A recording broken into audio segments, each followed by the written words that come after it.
त्याला प्रणाम. भगवान बाबा हनुमान जी को प्रणाम.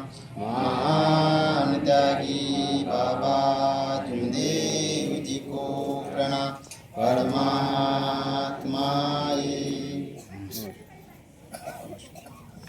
भगवत प्राप्ती करता निष्काम कर्मयोग परमपूज्य परमात्मा एक सेवक मंडळ नागपूरच्या वतीनं बाबांच्या आदेशाप्रमाणे आज भगवत कार्याचे मासिक 9वे हवन कार्य बाबांचे सेवक श्रीमान सोनूभाऊ काळे यांच्याकडे भगवत कार्याचं हवन कार्य आटपून एका परमेश्वरी गुणगानरूपी चर्चा बैठकीला सुरुवात झालेली आहे.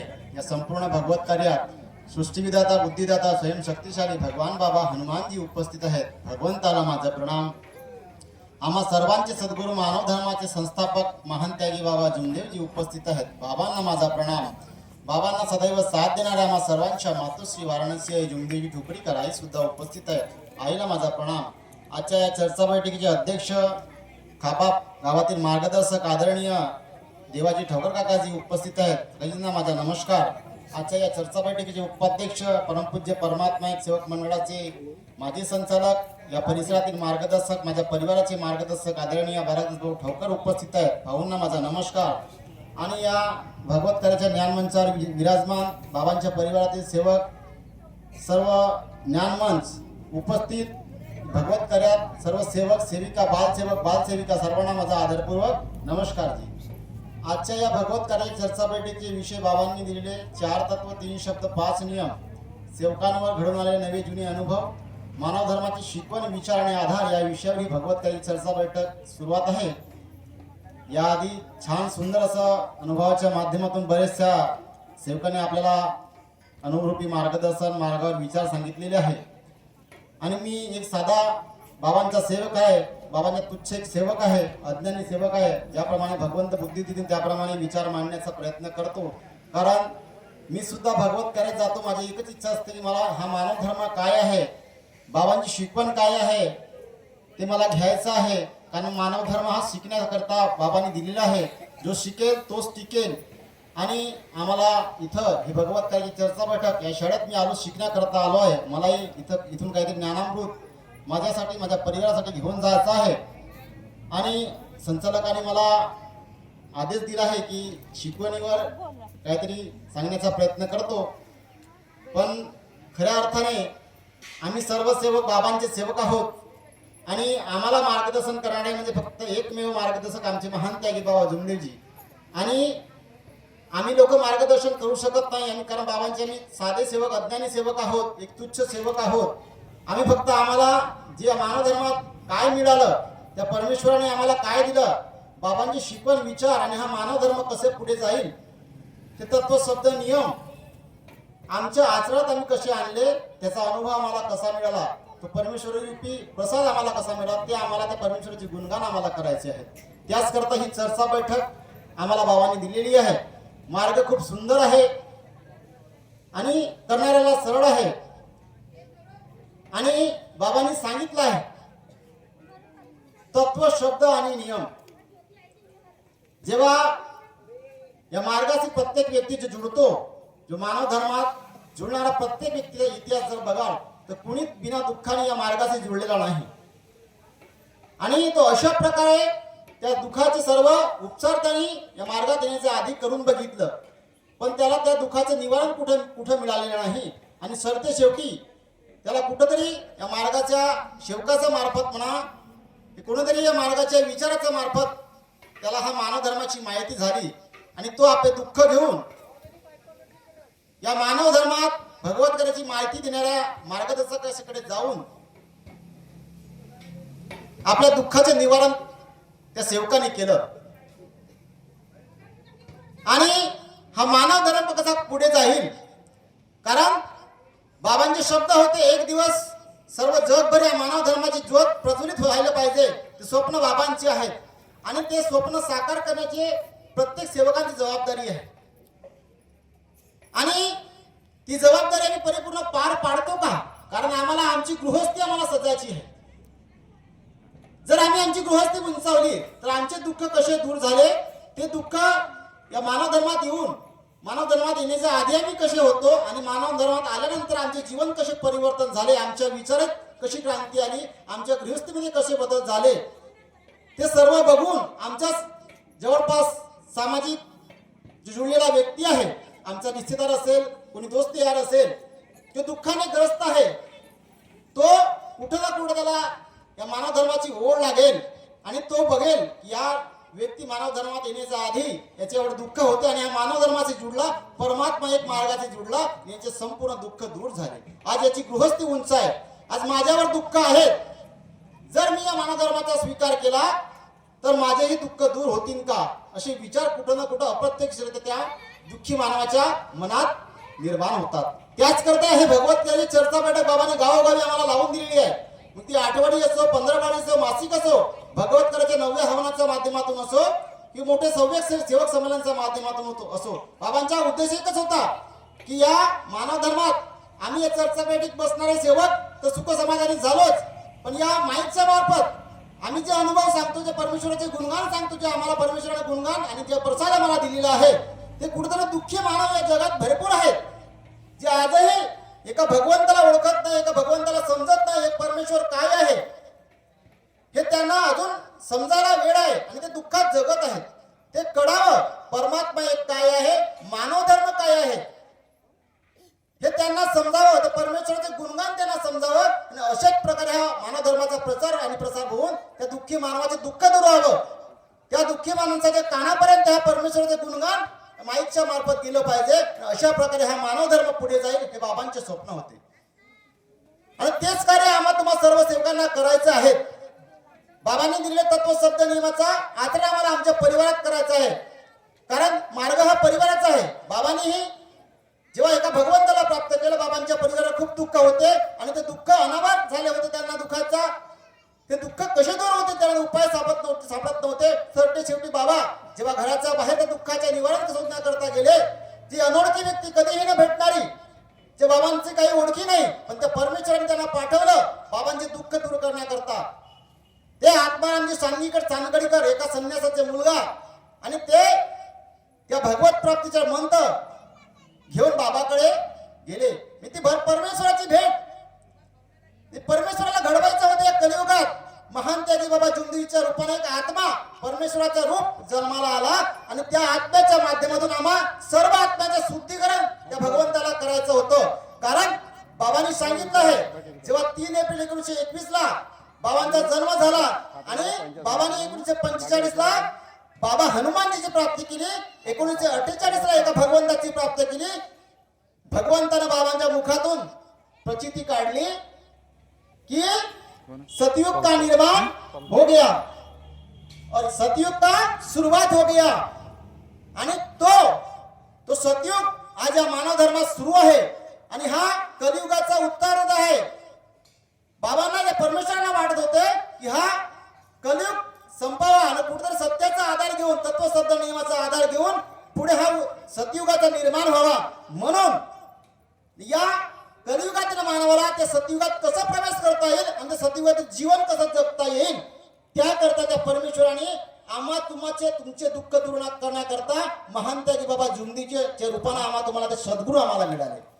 आणि धन्यवाद तुम्ही आम्ही की आज जर आम्हाला महानदार की बाबा तुमच्यासारखे सद्गुरू मिळाले नसते, हा मानव धर्म आम्हाला मिळाला नसता, तर आज आम्ही एकत्र इथं बसलो नसतो, तुमच्या समोर बोलू शकलो नसतो किंवा काही शिकू शकलो नसतो. आज मी कुठं असतो, तुम्ही कुठं असतो हे आम्हाला तुम्हाला माहीत कळलं नसतं. मग किती आम्ही भाग्यशाली आहोत की आम्ही आज मानव जन्माला आलो आणि मानव जन्माला येऊन आम्हाला हा मानव धर्म मिळाला. आणि मानव धर्मात असे सद्गुरू मिळाले जे निष्काम कर्मयोगी, सत्य काम करणारे, निष्काम भावनाने कुठलीही जी सेवा बाबांनी दिलेली त्या सेवेचा कुठलाही बाबांनी परतावा घेतला नाही. आम्हा तुम्हा दुःखी लोकांचे दुःख दूर करण्याकरता आमची गृहस्थी कशी उंच होईल, आमचे दरिद्री कसे दूर होईल, आमच्या जीवनाचा कसा उद्धार होईल, याकरता बाबांनी आपले सर्वस्व अर्पण केलं आहे. आम्हा दुःखी सेवकांचे दुःख दूर करण्याकरता बाबांनी आपलं स्वतःचे शरीर चंदनासारखं दिसवलं. बाबांनी ऊन पाऊस थंडी वारा कुठली पर्वा न करता भेटेल त्या साधनाने जाऊन गाव खेडोपाडी बैलबंडी सर्वांनी दौरे केले आणि त्या दौऱ्याच्या माध्यमातून बाबांनी जे आम्हाला तत्वशब्द नियम दिले, त्या तत्वशब्द नियमाची जाण करून दिली. कुठेतरी हा सेवक तत्वशब्द नियमाला विसरत होता. हा माझा सेवक, हा मानव धर्माशी जुळणारा सेवक, कारण मानव धर्माची संस्कृती नवीन विचाराची आहे. कारण जेव्हा आम्ही मानव धर्मात प्रवेश करतोय, संपूर्ण जुने विचार जे याच्या आधी आम्ही मानत होतो, 36 कोटी देवताला मानत होतो, जुने विचार, जुने पूजा करत होतो, जे अंधश्रद्धेने विप्त होतो, आमचे विचार पूर्ण नकारात्मक झाले होते, त्या नकारात्मक विचारात आम्ही डुबून गेलो होतो. आमचे मानव जीवन समजत नव्हते. त्या सर्व विचारातून आम्हाला महान त्यागी बाबा जुमदिगीनं बाहेर करून आम्हाला मानव धर्माशी जोडले आणि एका भगवंताची ओळख करून दिली. अरे तुझं आहे तुझ्या पाशी, परी तू जागा भुललासी. ज्याप्रमाणे एका भगवंताने बाबाला प्रचिती दिली, हे सेवक तू मुझे कहा ढूंढ रहा है, मैं 24 घंटे तेरे पास हूं, जिस क्षण मैं छुड़ जाऊंगा तेरा शरीर मृत हो जाएगा. तेव्हा बाबाने शब्द आठवलं, आणि मी भगवंताला पूर्ण ब्रह्मांड शोधत आहे, पण भगवंत माझ्या जवळ आहे. अशी कोणती वस्तू आहे जिथे भगवंताचा अंश आहे, एका परमात्म्याचा अंश आहे, सर्व दैवी शक्ती आहे, एका पूर्ण विश्वाला चालवते. तेव्हा बाबांना आत्मा ही शक्ती आठवली आणि म्हणून महान त्यागी बाबा जुमदिगीनं त्या दैवी शक्तीला परमात्मा एक नाव दिलं आहे. आणि ती चैतन्यमय आहे, ती आत्मज्योत आहे, ती सदैव शुद्ध आणि 24 तास जागृत सर्व सेवकांजवळ आहे, प्रत्येक मानवाजवळ आहे. जे या मानव धर्माच्या सेवकाची दैवी शक्ती आहे ती प्रत्येक मानवामध्ये जागृत आहे, कारण ती आत्मज्योत आहे. फक्त तुम्हाला आम्हाला ती आत्मज्योत काय हे समजलं आहे, कारण आम्ही तत्वशब्द नियमाच्या बंधनात आहोत. म्हणून त्या आत्मज्योतीचे महत्व आम्हाला समजला, त्या आत्मशक्तीचे महत्व आम्हाला समजला आणि आम्ही मानव धर्माचे सेवक या मानव धर्मात येऊन आम्ही स्वावलंबी झालो.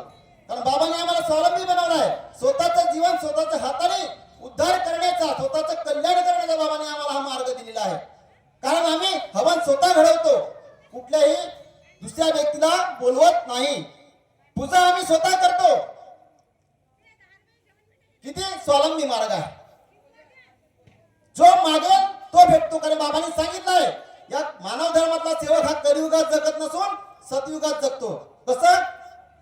कारण सतयुगातला मानव कसा होता? सतयुगातला मानव असा होता ज्याने स्वतः शब्द ठेवला, तशा प्रकारे त्याची इच्छा तो शब्द पूर्ण होत होता. तसाच या मानव धर्माच्या सेवकाने जर त्याला काय पाहिजे, ते शारीरिक दुःख असतील, आर्थिक मानसिक जे काही त्याच्या अडीअडचणी असतील, त्याप्रमाणे तत्व दिला, इच्छानुसार भोजन, जे तुम्हाला मागते ते शब्द तुम्ही त्या भगवंताकडे ठेवलं तर मानव धर्माच्या सेवकाचे शब्द भगवंत खाली पडू देत नाही. मग आम्ही सतयुगातले मानव आहोत की नाही आहोत? आहोत की नाही आहोत? मग तसे वागणूक आमची पाहिजे, तसे विचार आमचे पाहिजे. त्या बाबांनी आम्हाला वैचारिक क्रांतीचा मार्ग दिला आहे. आणि आमचे विचार कसं पाहिजे? अंतरात्म्यातून शुद्ध पाहिजे. बाबांनी आम्हाला तिसऱ्या नियमात सांगितलं आहे, अनेक वाईट व्यसन बंद करणे.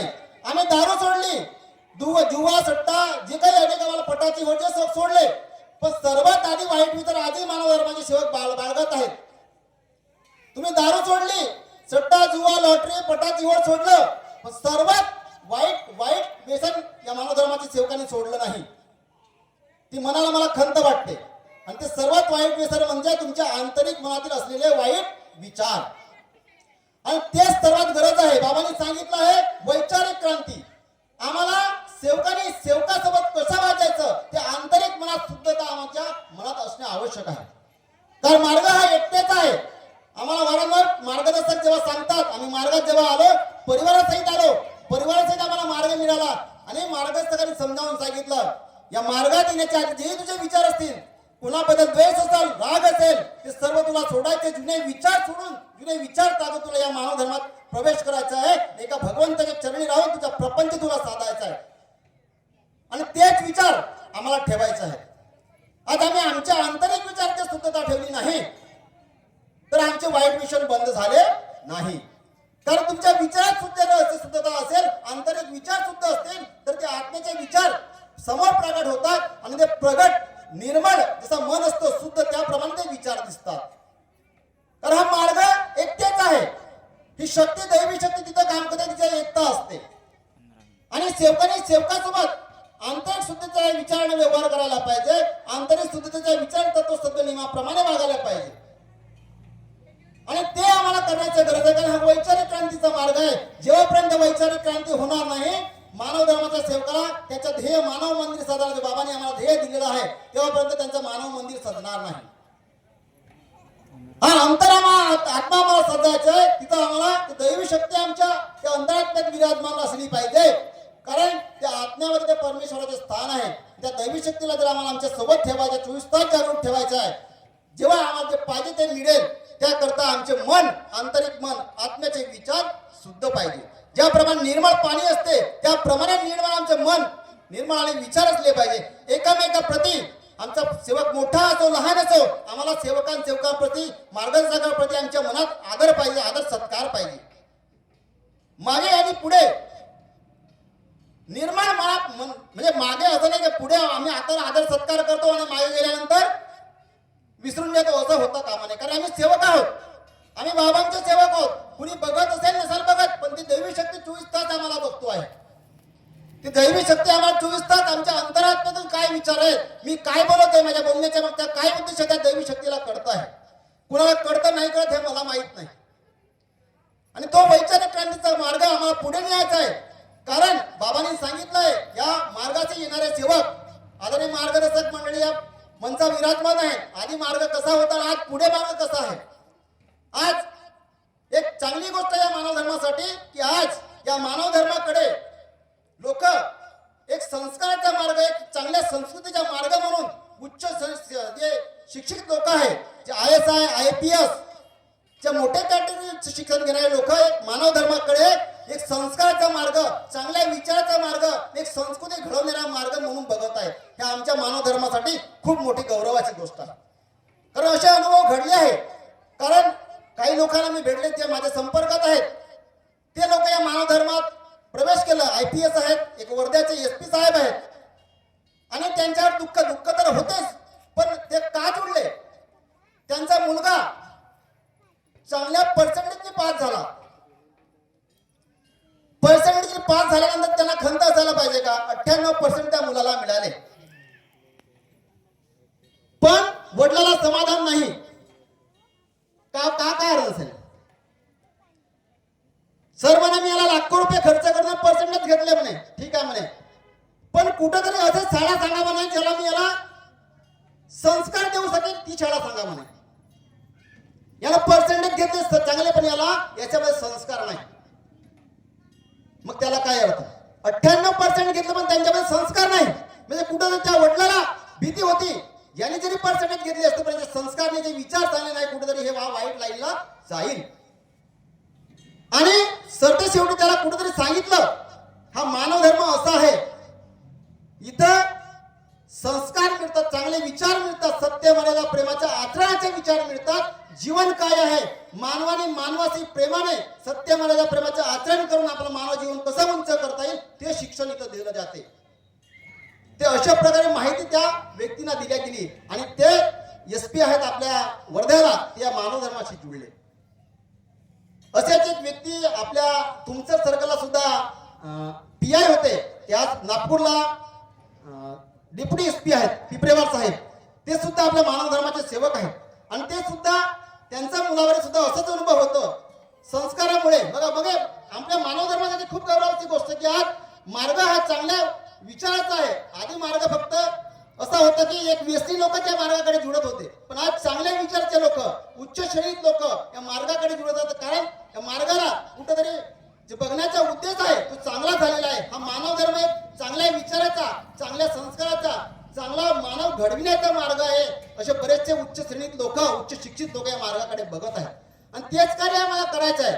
हा कुठेतरी त्यांच्या मनात का बरं गेला, कुठेतरी मानव धर्माच्या सेवकाच्या माध्यमातून, या मानव धर्माच्या विचाराच्या माध्यमातून, या माईकच्या माध्यमातून चांगले विचार त्यांच्या कानापर्यंत पोहोचले, म्हणून त्यांना या मानव धर्माचे विचार, आचार आणि शिकवण समजली, हा संस्कार समजला आणि तेच आम्हाला करायचं आहे.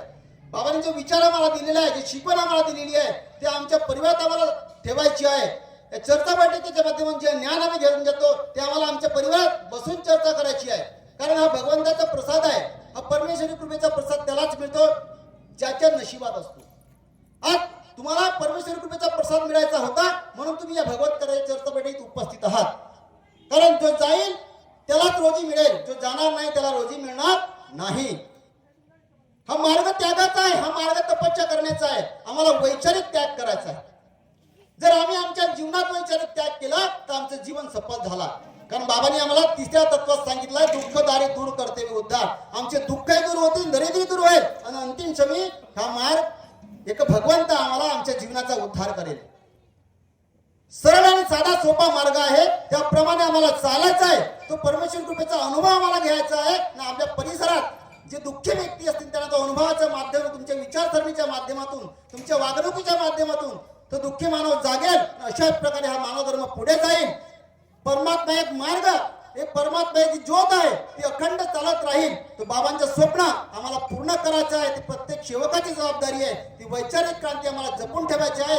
सेवकाने सेवकाचे आदर आणि प्रेमाने वागून, सत्य मर्यादा प्रेमाचे आचरण करून, परिवारात एकता ठेवून, सेवकात एकता ठेवून आम्हाला भगवत कार्य करायचे आहे. आणि भव्य दिव्य सेवक संमेलन 3 जानेवारीला जो आपल्या परिसरात होत आहे त्यात प्रत्येक सेवकाने हा माझ्या घरचा कार्यक्रम आहे, माझ्या परिवाराचा कार्यक्रम आहे, या तत्पर्याने, या जिद्दीने आम्हाला तो भव्य दिव्य कार्यक्रम, खूप मोठा भगवत कार्य आम्हाला करून दाखवायचा आहे. एकट्याने एका रूपाने ते बाई शक्ती आमच्या सोबत आहे. या उद्देशाला आम्हाला भगवत कार्य सेवक समाज आम्हाला आमच्या परिसरात घडवून दाखवायचं आहे. ही प्रत्येक सेवकाची जबाबदारी आहे, ते आम्ही करून दाखवू. एवढंच मी बोलतो आणि माझ्या विचाराला थांबवतो. सर्वांना माझा